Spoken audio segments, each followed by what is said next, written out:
ભાઈ મહારાજ, ઈશ્વરભાઈ મહારાજ, રાજુરામ મહારાજ અને ભરતભાઈ મહારાજ તમામને મારા કોટી કોટી વંદન. એમને એકવાર તાળીથી વધાવી લો. જગતની અંદર ધન તો બધા જોડે છે, પણ સત્કર્મે વાપરવું અને આવો યજ્ઞ કરવો એ મહાનતાનું છે. ભારત દેશની અંદર ઋષિ મુનિઓનો આ દેશ છે. અનંત અને અનાદિથી આ જ્ઞાન ચાલી આવ્યું છે. આજનું કોઈ નવું જ્ઞાન નથી, અનાદિનું જ્ઞાન છે. આર્યું સદગુરુ મહારાજ પ્રગટ હોય, પ્રગટની બલિહારી છે. ભારત દેશની અંદર નહીં પણ આ વિશ્વની અંદર તમામ વ્યક્તિ પરમાત્માની શોધમાં છે. પરમાત્મા કેવા છે, ક્યાં રહે છે, શું કરે છે, એના માટે તો રોજની 15,000 લક્ઝરીઓ આખા ભારતમાં દોડે છે. અરે 15,000 લક્ઝરીઓ ડાકોર, દ્વારકા, અંબાજી જ્યાં જોવો તો 15,000 લક્ઝરીઓ પરમાત્માને શોધવા માટે ફરે છે. ખરો કોઈ હવનમાં શોધે છે, કોઈ હોમમાં શોધે છે, કોઈ પૂજામાં શોધે છે, કોઈ પાઠમાં શોધે છે. પણ મારે એટલું કહેવું છે કે આ પરમાત્મા કોઈને જડ્યો ખરો નહીં. અત્યારે 80-90 વર્ષના થઈ ગયા ને 100 વર્ષે પહોંચ્યા હોય તો કહો ભા પરમાત્મા મળ્યો કે આખું ગોમ મળ્યું, પણ પરમાત્મા મળ્યો નહીં. કેમ નથી મળતો આ પરમાત્મા? ફરવામાં આનું કારણ શું છે? હે, પાર્વતી હતા. પાર્વતી ભગવાન આ જગતની અંદર બહુ ધ્યાનથી સાંભળજો. હું વધારે નહીં બોલતો, 10-15 મિનિટ જ બોલીશ, પણ બહુ ધ્યાનથી સાંભળજો. ભારતની અંદર તમામ દેવી દેવતાઓની અંદર મહાનમાં મહાન ગણાતા હોય તો શંકર ભગવાન કહેવાય છે, શિવ. અરે આપણા હિન્દુ શાસ્ત્રોમાં શિવથી મોટા કોઈ ભગવાન ગણતા? હવે તમે નક્કી કરજો કે પાર્વતી માં એક દિવસ શંકર ભગવાન ધ્યાનમાં બેઠા હતા. પાર્વતી જઈને શંકર ભગવાનને પૂછ્યું કે હે મહારાજ, આ જગતની અંદર આખા જગતમાં પરમાત્મા સૌથી મોટા તમે છો, તો તમે કોનું ધ્યાન ધરો છો? અરે આપણે આખા શંકર ભગવાનના સૌથી વધારે મોટા માનો છો. પાર્વતી પ્રશ્ન કર્યો કે મહારાજ, આ વિશ્વની અંદર આખા હિન્દુ ધર્મની અંદર તમે પોતે પરમાત્મા સૌથી મોટા છો, તમે કોનું ધ્યાન ધરો છો? ત્યારે ભગવાન શંકર બોલ્યા કે હે પાર્વતી, આ અખિલ બ્રહ્માંડનો માલિક તો બધાથી ન્યારો છે. એ તને દેખાય એવો નથી, એનું ધ્યાન ધરું છું. હવે જે પરમાત્માને શંકર ભગવાન પણ શોધતા હતા, એ પરમાત્મા આવા મહાપુરુષો હથેળીમાં રમાડે છે. અરે અરે જો તમે બેસો એમની જોડે તો ખરો શું કરવું પડે? એમની જોડે બેહવું પડે. જે જાણતો હોય ને જાણીએ ને એની જોડે બેહો તો જાણવા. તો પરમાત્માની શોધ કેવી ચાલી રહી છે? હે, સંતના સન્મુખમાં બેસી જાઓ અને શીશ આપી દો, તમને તરત પરમાત્માની પારખ કરાવી દે. અત્યારે હું ધારોહણ ગામમાં આવું અને કોક ભાઈ મને ભેગા થાય, મને ધારોહણ બતાય, તો આ ભાઈ મને જાણતો હોય ધારોહણમાં લઈ જાય અને એમ કે આ ધારોહણ તો હું તો આ તો ગામની ડેરી છે. હા, એથી આગળ વધુ કે આ તો ગોવિંદભાઈ નું ઘર છે, આ માલજીભાઈ નું ઘર છે, આ રામાભાઈ નું ઘર છે, આ ગામનું ગોંદરું છે, આ ગામના ઉકેડા ભગવાનનું મંદિર છે.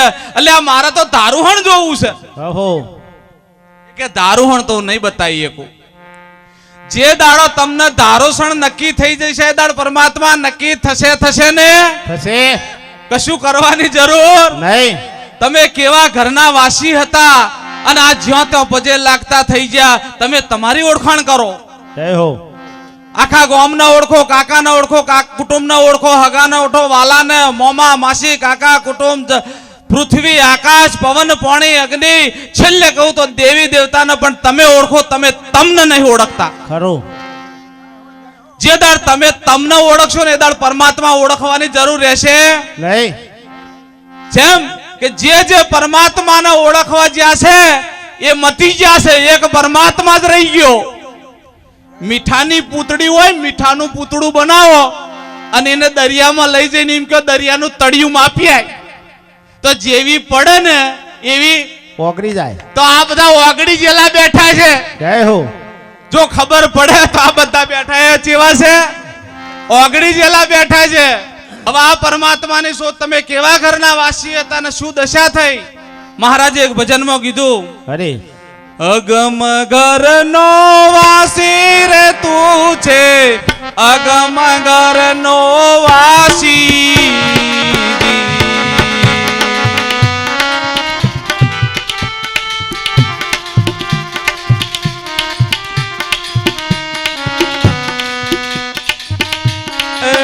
જાણ્યા વિના ફરતો ફરે છે, જાણ્યા વિના ફરતો ફરે છે, બદ્રી કેદાર ને કાશી રે તું છે, અગમ ઘરનો વાસી.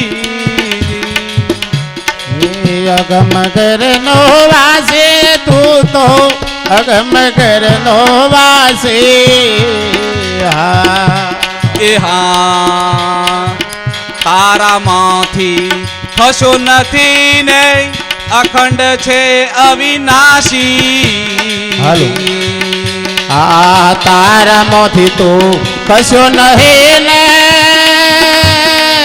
અગમ ઘરનો વાસી.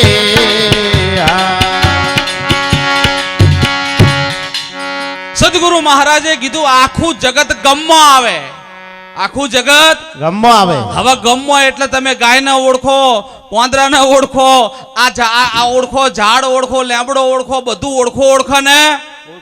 અને એથી વધારે કહેવું તો દેવતાને પણ તમે ઓળખો. આ બધું તમારી ગમો છે. પરમાત્મા તો અગમ છે. જય હો. હવે આગમ ઘરનો કોણ ભેદ બતાવે? સદગુરુ રામદેવજી મહારાજ રણુજામાં કીધું કે હરજી અગમ ભેદ જાણે નર પાયા.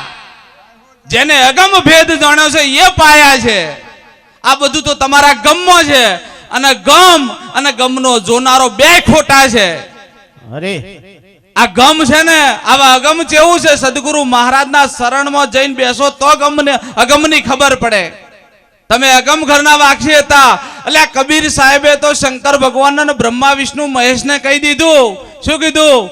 શિવ શંકાદિક आदि ब्रह्मा को ये हरि हाथ नहीं आया.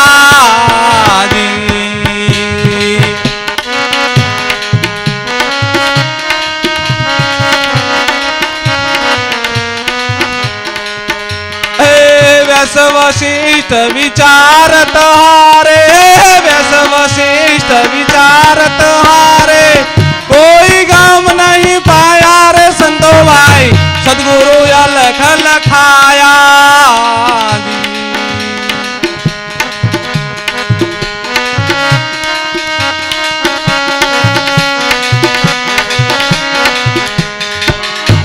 कबीर साहेबे કીધું. શું કીધું? શિવ શંકાદિક આદિ બ્રહ્મા को ये हरि हाथ नहीं આયા. व्यास वशिष्ठ विचारत हारे, कोई गम नहीं પાયા. જો એમના હાથમાં આવ્યો તો માળા પહેરવાની જરૂર પડોત નહીં. શંકરે કુની માળા પહેરી? બાપા પૂછો તો ખરા કોક દાડો. અરે હે એટલે આ પૂછનારા તમે જ છો. તમારા સિવાય બીજો કોઈ મોટો પરમાત્મા છે જ નહીં. અરે તમે જ છો જે સત્યની શોધ કરો છો, જે સત્યને શોધવા માંગો છો, જે પરમાત્માને શોધવા માંગો. આ તમારામાં હું કરીને બોલી રહ્યો એ જ છે, બીજો છે? એટલે આનો કોઈ સાહેબ નથી. આ દેહને ધારણ નતા કર્યા, પેલા હતો ને, અત્યારે શરીર હંગાત છે ને. અને આ શરીર નહીં હોય તો રહેવાનો ને, રહેવાનું ઓનો કોઈ આગુ પાછું થવાનું નહીં. તો આને ઓળખવાની વાત કરી છે. જય હો. હે ઓને ઓળખી જાઓ. આ કોણ તમારામાં હું કરીને રાત દાડો બોલે છે? કોણ છે? હે જેની ઓળખાણ કરવાની તો ઓળખાણ કરી નહીં. જે નથી અસત જડ રૂપ દેખાઈ રહ્યું તું એની ઓળખાણ કરીને બેઠા છો. અરે તમે તમારી ઓળખાણ કરો. જે દાડ તમારી ઓળખાણ થશે આ બધું કશું કર્યા વગર ટપોટપ પડી જશે. જે દાડો પ્રધાનમંત્રી બન્યા એ દાડો પોલીસને સેલ્યુટ મારવાનો વારો નહીં આવે. એટલે એ દાડો તો હોમથી પેલા સેલ્યુટ મારશે બધા. આવા તમારું સ્વરૂપ છે. ભગવાન શ્રી કૃષ્ણે ગીતાની અંદર કીધું કે હે અર્જુન, આ જીવ સનાતન બ્રહ્મ છે. જેને તમે જીવ કહો છો ને પોતે પરમાત્મા છે. ઓનાથી મોટો બીજો કોઈ પરમાત્મા છે નહીં. હાલો ઓનાથી મોટો બીજો પરમાત્મા ના હોય તો ઓના સ્વર્ગે નરકે કોણ મોકલ છે? સમ બીઈ ગયા છો. આઈ જો ભગવાન મહારાજ જોડે હવારે ખુલાસો થઈ જાય બધી વાતનો. તાત્કાલિક બહુ દૂર જવાની જરૂર નથી. લાકડું હતું ને ધોકાણો બેનો ધોકો લઈને ધોતા હતા ને, હવે આ ધોકાણું છે ને, હવે આમાં બે જાતનો ફૂલ આવો હો. ના ના એનું નહીં. કોઈ કહેજો પાછા અમારા સંતોને પાછો હું છે બ્રેક મારવાનું સ્ટેશન પાછું આ ફૂલ છે. ના ના વધારે પડતા કે આગળ હેડે ને તો કે ફૂલ નાખો એટલે થોડા પાછા આવે. હવે તમે વાતને બરાબર પકડી લેજો. કબીર સાહેબે કીધું, નિરત મહારાજે પણ કીધું, હમ હે જોગી અલખ અનાદિ પાર બ્રહ્મ છે પારા નામ રૂપ ગુણ નહીં કબુ ના ધરું. અવતારા એટલે નિરત મહારાજ બોલ્યા હમ હે યોગી, તો તમે ચમ નહીં બોલતા? હમ હે. ભગવાન શ્રી કૃષ્ણએ અર્જુનને કીધું કે હે અર્જુન, આખા જગતનો માલિક હું છું, ખરું. હિમાલય હું છું, વનનો રાજા હું છું, એટલે આ પાંડવોમાં અર્જુન પણ હું હું છું. જો બધું જ પરમાત્મા હોય તો પરમાત્માથી બીજું કોઈ જુદું છે નહીં. ब्रह्म जगत का बीज है किस विधि करिए त्याग, त्याग। जगत ब्रह्म में लीन है कहो कौन वैराग. એટલે આ જગતમાં પરમાત્મા પોતે જગત બની જો જુનાગઢ જઈને શું કરશો? તમને આ જુનાગઢ ચમ દેખાણો, હરિદ્વાર ચમ દેખાણો? એમને એવું તમે હોય શું ભાડી જાત, આટલા બધા બીઈ જાત જુનાગઢ જઈને બેહી જા. એટલે આ સંસારમાં હું દુઃખ હતું? એટલે આ ઘરનું કોઈ તમને નડતું નહીં, તમે પોતે જ તમને નડો છો. ઘરનું કોઈ કશું તમને નડતું નથી. જે પલાયનવાદી થયા તો કાયર માણસો હતા. ખોરશો નહીં રે તમે, ખોરશો નહીં. નથી ખોવાનું કોઈ, ખોરશો નહીં. એ ખોડશો નહીં તમે, ખોડશો નહીં. નથી ખોવાયું તમે ખોડશો નહીં. ખોરશો નહીં રે ભાઈ, ખોરશો નહીં. નથી ખોવાનો બ્રહ્મ, ખોરશો નહીં. સાહેબે કીધું, बीज मध्य वृक्ष देखे वृक्ष मध्य छाया, छाया। जो आत्म में है परमात्म जीव ईश्वर और माया। माया. अल्या जीव ब्रह्म आत्मा અને આ માયા, આ તો એક જ વસ્તુ ઉપર નાખેલો બધો આરોપ છે. આ તો તમે દુકાનમાં ખાવા બેઠા હોટલમાં અને એક જણો એમ કે પ્યાજ લાવો, એક જણો કે ડુંગળી લાવો, અને દેશી હોય તો કે કોંદા લાવો, તો વાત જુદી જુદી છે લ્યા. ના એક. એટલે આ એક જ વસ્તુનો બધો નામ છે. આ તો તમને ચકડોળમાં બેહારી દીધા. આ નાનો છોકરો હતો ને ચકડોળમાં બેઠો ને, એટલે મા બાપ ચકડોળમાં બેઠા ને બે છોકરો નેચે ઉભો હતો.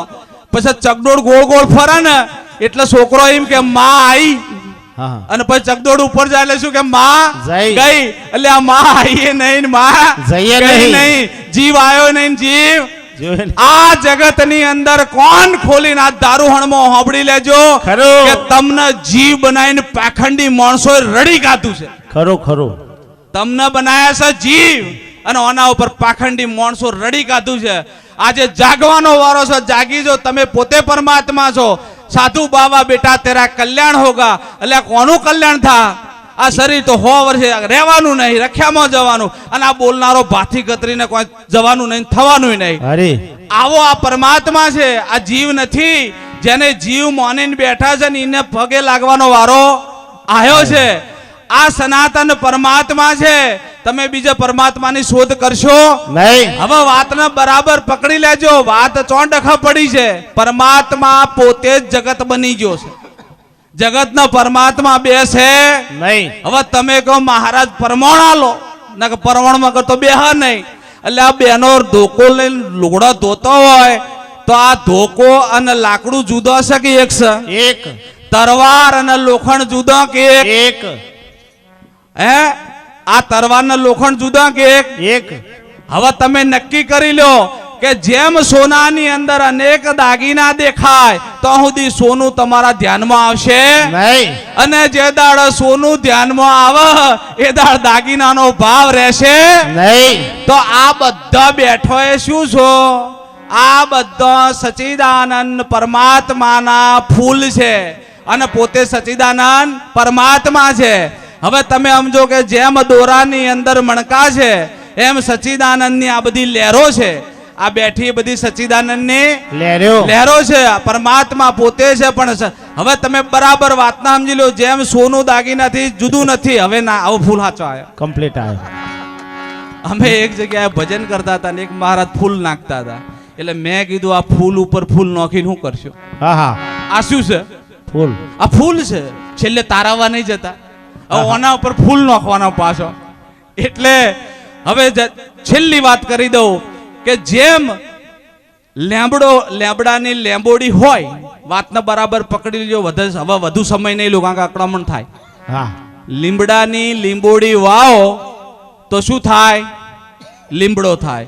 હવે તમે નક્કી કરો કે આ લીંબોડી લીમડો થઈ ગઈ, પછી વાયેલી લીંબોડી ક્યાં ગઈ? હે હવે આમ શું છે?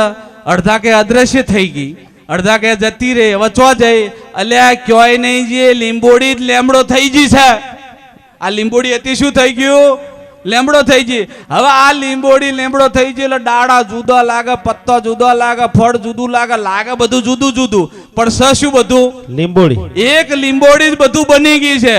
એમ આ પરમાત્મા પોતે આખું જગત બની ગયો. આ બધા બેઠો પરમાત્મા જ છે, પણ જુદું જુદું ચમ દેખાય છે? પાછું છેલ્લે શું આવે? લીંબોડી. એટલે પેલી લીંબોડી ની ને એ પાછું ડાળા હોમું ઝાડ હોમું જુઓ ને તો કે આ તો અમારા પહેલાનો છે. એવું નહીં. આપણે કહીએ છીએ ને કે આ તો અમારા, એટલે આ કૃષ્ણ ભગવાને ગીતામાં કહ્યું, હે અર્જુન આ બોધ મેં સૂર્યના અનાદિકાળ પહેલા આપેલો છે. ખરું. તાણે કૃષ્ણ અર્જુનને કીધું કે મહારાજ કાલે તારે ગોકુળ મથુરામાં ગાયો ચારતા હતા, અરે આ સૂર્યની વાત ચાણે કઈ આયા? કૃષ્ણ કે આ વાત તને સમજાય એવી નથી. એટલે હું અત્યારે જાહેરમાં કહું છું, ગોકુળ ની અંદર 5,500 વર્ષ પહેલા મેં જ ગાયો ચારી હતી. ખરું ખરું. જો તમને ખબર પડે તો મારા સિવાય બીજો કોઈ હતો નહીં. અને જે અત્યારે હું તમને વાત કરું છું આ જ વાત મેં અર્જુનને કરી હતી. ખરું. બીજા કોઈને આ અર્જુનને વાત કરી હતી. 750 વર્ષ પહેલા રામદેવજી મહારાજે હરજીભાથી આ જ વાત કરી હતી. બીજી કોઈ નહીં. હવે ખૂબ ધન્યવાદ છે. મારે થોડું ડબલ એક્સપ્રેસ જેવું થાય છે એટલે આનંદનો વિષય છે અને સમયનો અભાવ છે. બીજા મહાપુરુષોને પણ સાંભળવાના છે એટલે હું આટલું કહીને મારી વાણીને વિરામ આપીશ. એટલે દરેકને વિનંતી, કોઈ મહાપુરુષનું શરણું લઈ લેજો. તમારું જન્મ મરણ છે જ નહીં, તમે જન્મતા નહીં મરતા નહીં, આવું સિદ્ધ કરી આપશે. અને પછી અલખ ધણી તમે જાહેર થશો. એ દાડા મૃત્યુનો ભય ભાગશે ને ભાગશે. સદગુરુ મહારાજ કી જય હો.